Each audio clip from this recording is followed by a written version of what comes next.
What up, brothers? It's me, Rick, returning for another video. Might be just a quick one. I just want to make a point just to follow up a video I put up last night. Not the Who Wants to Live Forever one with the Freddie Mercury posed up, which were kindly lent to me by Owen Scott Montague, and that review will be coming soon. It's more to follow up the sort of the unboxing video I did, and to follow up sort of an insult I got this morning. Now, it didn't really bother me, but it's just typical of what I face. And I just want to do this video just to make a point. Also as well, I'm going to just briefly show you the collection, because I wouldn't mind some not pose ideas, but arrangement ideas, because I'm sort of struggling for space again, and I really want to get the Gangsters Kingdom figures into one of the central cabinets. So I don't really know, and at the moment I'm cluttered.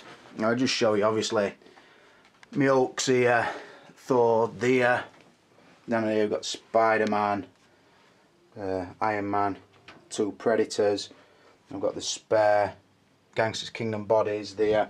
The basketball stuff has pretty much got to stay there. Superman taking a shelf on his own. I've got them three, which I quite like together. Them I quite like together. The MJ's down at the bottom. Luke Skywalker additions up there. Batman, which obviously has got to stay there. The Gangsters Kingdom figures in there, which I want to bring across to the middle. The 89 Batman stuff. The Wolverines, and then just the Predator down there on his own. I'm thinking about selling one of my DX10s to get that down to just a clean one, a battle damage one, and the endoskeleton. That way I can move them across.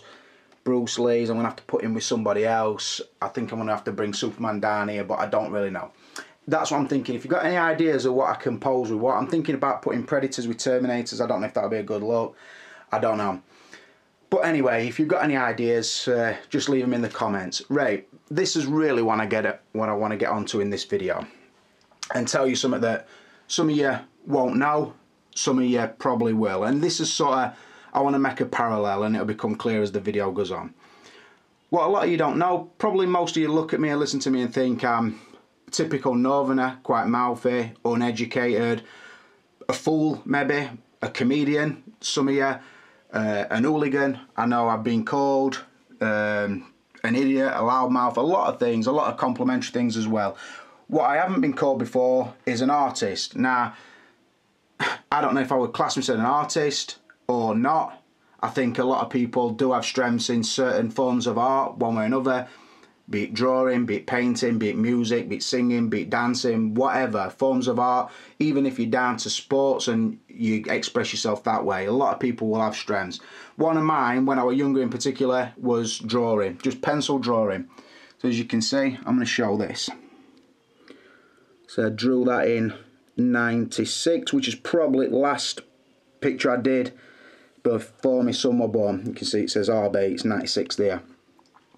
I'll just show it. Anybody of interest, I know a lot of you won't be, because it is boxing. Always quite good at being able to copy the human face or the human physique. Just be able to look at an image and then copy it. So I'll just go through this and just try and show you the detail in it. You see, this is Jack Dempsey here. This is basically just heavyweight champions through time. One of the things I really used to look into. Like I say, you can see it's all drawn just with a 2B pencil and shaded. It's Floyd Patterson, sort of from the 50s. Central one is Smoking Joe Frazier, sort of late 60s into 70s. Joe Louis, 30s. I'll try and get in so you can see some detail, just to qualify me rights to call myself an artist of some degree. Moving across is George Foreman. It's actually George Foreman sort of from the second time round with heavyweight champion Big George, before he started his lean mean grilling machine. This is Sonny Liston, a lot you might not know. Show the detail in the hair. Yeah, quite proud of that one. Rocky Marciano, again from 50s, pretty good detail in that as well. Moving up, most of you probably recognise Mike Tyson. That's sort of sort of straight after, I think this is the Peter McNeely fight, just after he left prison, so before the tattoo went on his face, but he's still sporting the goatee sort of thing. So that's Tyson, and King of them all, Muhammad Ali. Moving down is Larry Holmes, some others might not know. And then this is back from days when I were pretty poor, what were I, 22 at the time, not got a good job. So you can see it's actually two pieces of just A4 paper and just attached out middle and there's some sellotape on back. And I put them in this sort of perspex frame, basically just so they won't get ruined and they won't fade down. So yeah, that's pretty much what I did. So like I said, I would consider myself an artist to some degree. Now, this video is about making a parallel between an artist or a sculptor, so to speak. So any customizer you want to mention, they will create a piece of work that they're proud of, very much like I've done here, and then they will use that as a means of income. Now, I didn't with this, it was pastime. I could have drawn probably for a living if I'd have pushed myself, but I didn't. I lazy. I became a fucking storeman, a warehouse man, a fork truck driver, and so on and so forth. And that was the route I chose, and I'm happy where I ended up. But like I said, I did this as an hobby. So someone like a Saron Kim, or a Trevor Groves, or Johnny Chunkinman, who did the Freddie Mercury I got yesterday, I'm sure they would also consider themselves artists to a certain degree. So yeah, understandable. They want to make a living from what they've done. Now, there's various methods of making money from what you've done. Now, for me, it's a simple choice. I've produced this. This was just a plain piece of paper, like it could be just a plain sculpture, plasticine, clay, whatever. You create the one of a kind, and that is it. Now, you can either, if I chose to sell that, then it would have a price. I don't know what it would be because I've never sold anything I've ever drawn, but it would have a price, and the price would be what the buyer is willing to pay. Pretty much like the master sculpt that you would see.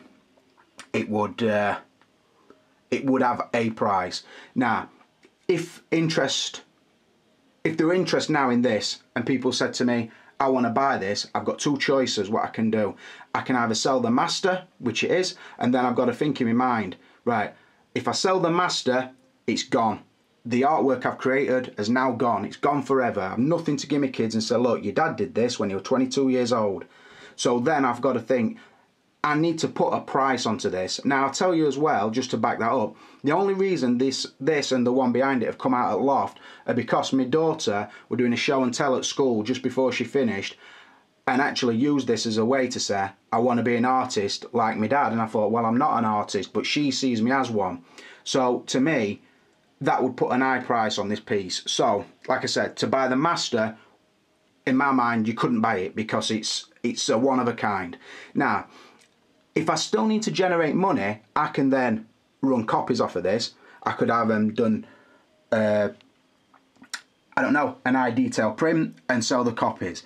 If that's the case and I decide to run off a run of, say, 12 or 20, like Rayman does, or like, again, Johnny Chunkinman or Sarong or whatever, if you've got 20 people that want to buy them, then you break down your price and they don't sit down and sculpt them again.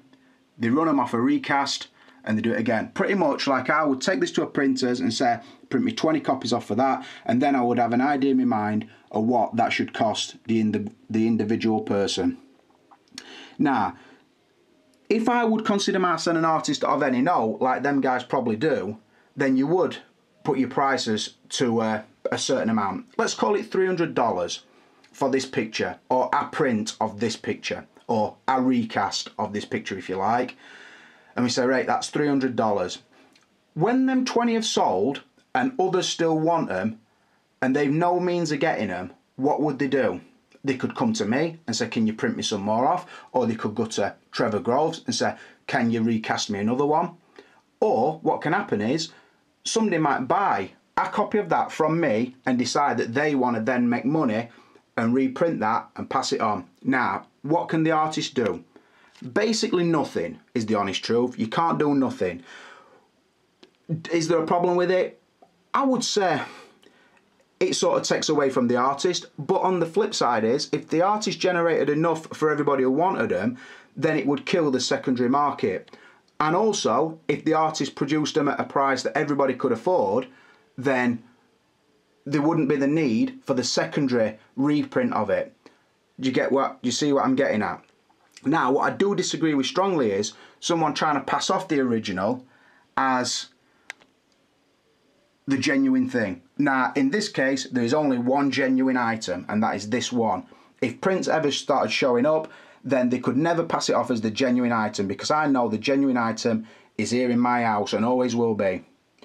Like I said, and that is the case with the genuine original sculpt by Trevor or by this person or that person or whatever. So all you, I said elitists the other week and a couple of people started crying about it.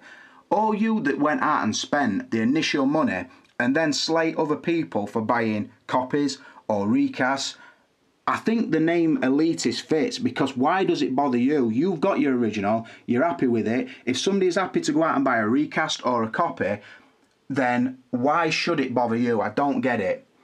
People say they're taking from the artist. Not really.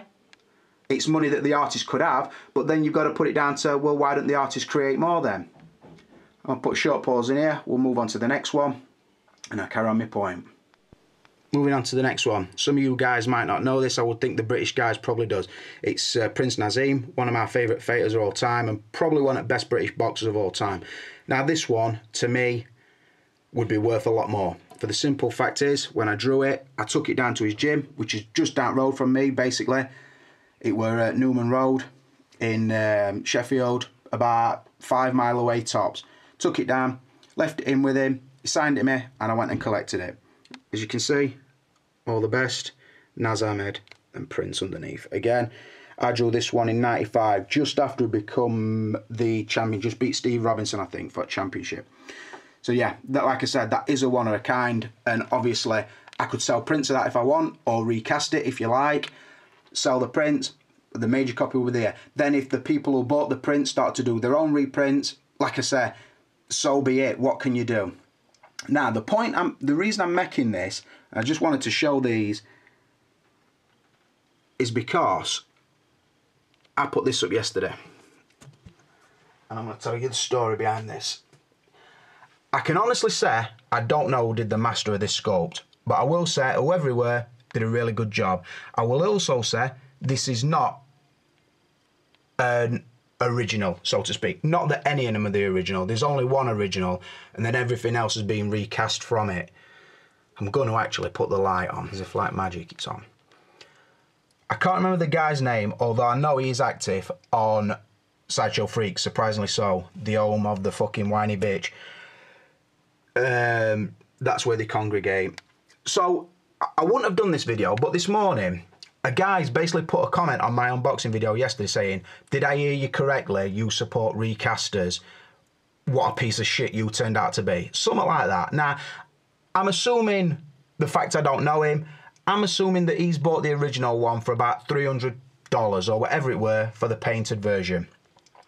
I was on the Sideshow thread about a week ago when I was kicking up a fuss about the good, the bad and the ugly figures, and somebody said to another guy, why don't you send him your $1,000 Kato outfit, let him review that if you think that's so good. Which, if anybody wants to send me out, they can send it, particularly $1,000 Kato outfit, because I'll have a look at it and I'll review it for you honestly. The response to that were, why don't you send him your Joker head sculpt? That's getting a lot of flack. So I popped up and said, yeah, if you stand by your work, send me that sculpt and I'll have a look at it and I'll review it honestly. Didn't want to know out about that, this artist. No, I don't do freebies. If you want it, buy it. I said, well, I won't be buying it, and not at that price. Send it me. I'll pay for shipping. I'll review it honestly. I'll create you a little buzz around it or advertise, whatever, and then I'll send it you back and I'll pay you shipping both ways. No, I don't want to do that. Borrow it off somebody else has got it. This is coming from the artist, and like I said, I can't call him out because I don't know his name. It's not worth remembering. So that is the story behind this. Straight after that, I'm looking for this head, and I found this on eBay. For £20, there's plenty of them about. If you want them, get them. My idea were the sculpts were really good, but the eBay one, the paint were quite weak or not to my taste. I got it yesterday, I unboxed it, I've repainted it, and I'm really happy with it. Some others would say they don't like certain things about it, but to each his own. Now, I really like this, and judging from a lot of comments I've got, so do a lot of other people like it. Now, the point I'm making for all this video is, the guy who popped up and made this comment about you support recasters or whatever, to be honest, pal, if you've bought one, you've bought a recast as well, because there's no way that artist sits down and fucking scopes everyone. So what I would say is stop being an elitist prick, open your eyes and realise all you've done is bought the same head for a fucking lot of money more than I have. Just understand that. The paint job might vary because of who's painted it once the sculpt comes out of the press. But like I said, we've all bought recasts because there's only one original. So all those over there, yeah, but I paid $300 for mine. Mine's original. Well done. Good luck selling it. That's what I would say. I've paid 20 quid for this and I'm more than happy with it, because in about a day, I'll probably stop looking at it and it'll be somewhere down there, look. It'll be there, side of Bain, and I'll probably be looking at it from this distance, and I think, I'm not going to walk into his bedroom like that, talk to our Cal. Oh, fucking hell, Cal. $300 fucking Joker head there. I'm not even going to notice it. I'm not going to notice it any more than I notice rest. So a 20 quid Joker head is alright for me. And when you say you support recasters, if it's available to me for a recaster, pal, I'll buy from a recaster. I don't give a fuck, because I don't owe the artist fuck all. And the honest truth is, neither do you, yet you're supporting them blindly and like being basically elitist, yet don't like being called elitist. But mine were $300. So what? Fucking deal with it. If you like it and you're happy with it and you're happy you pay me $300, fair enough. Like, I like this, I'm happy that I paid fucking 20 quid for it. Like I say, so don't come across to my channel trying to get on my back and talk me down and fucking give me this, that and other, trying to lure me back to Sideshow Freaks to come and kick off at you for another 3 weeks to get me fucking booted off by fucking Darkling Dave or whatever his name is. Because, like I say, you just fucking, you piss me off more than out because you're so blind, it's untrue. The real customizers or real custom collectors, they know they're elitist and they admit it.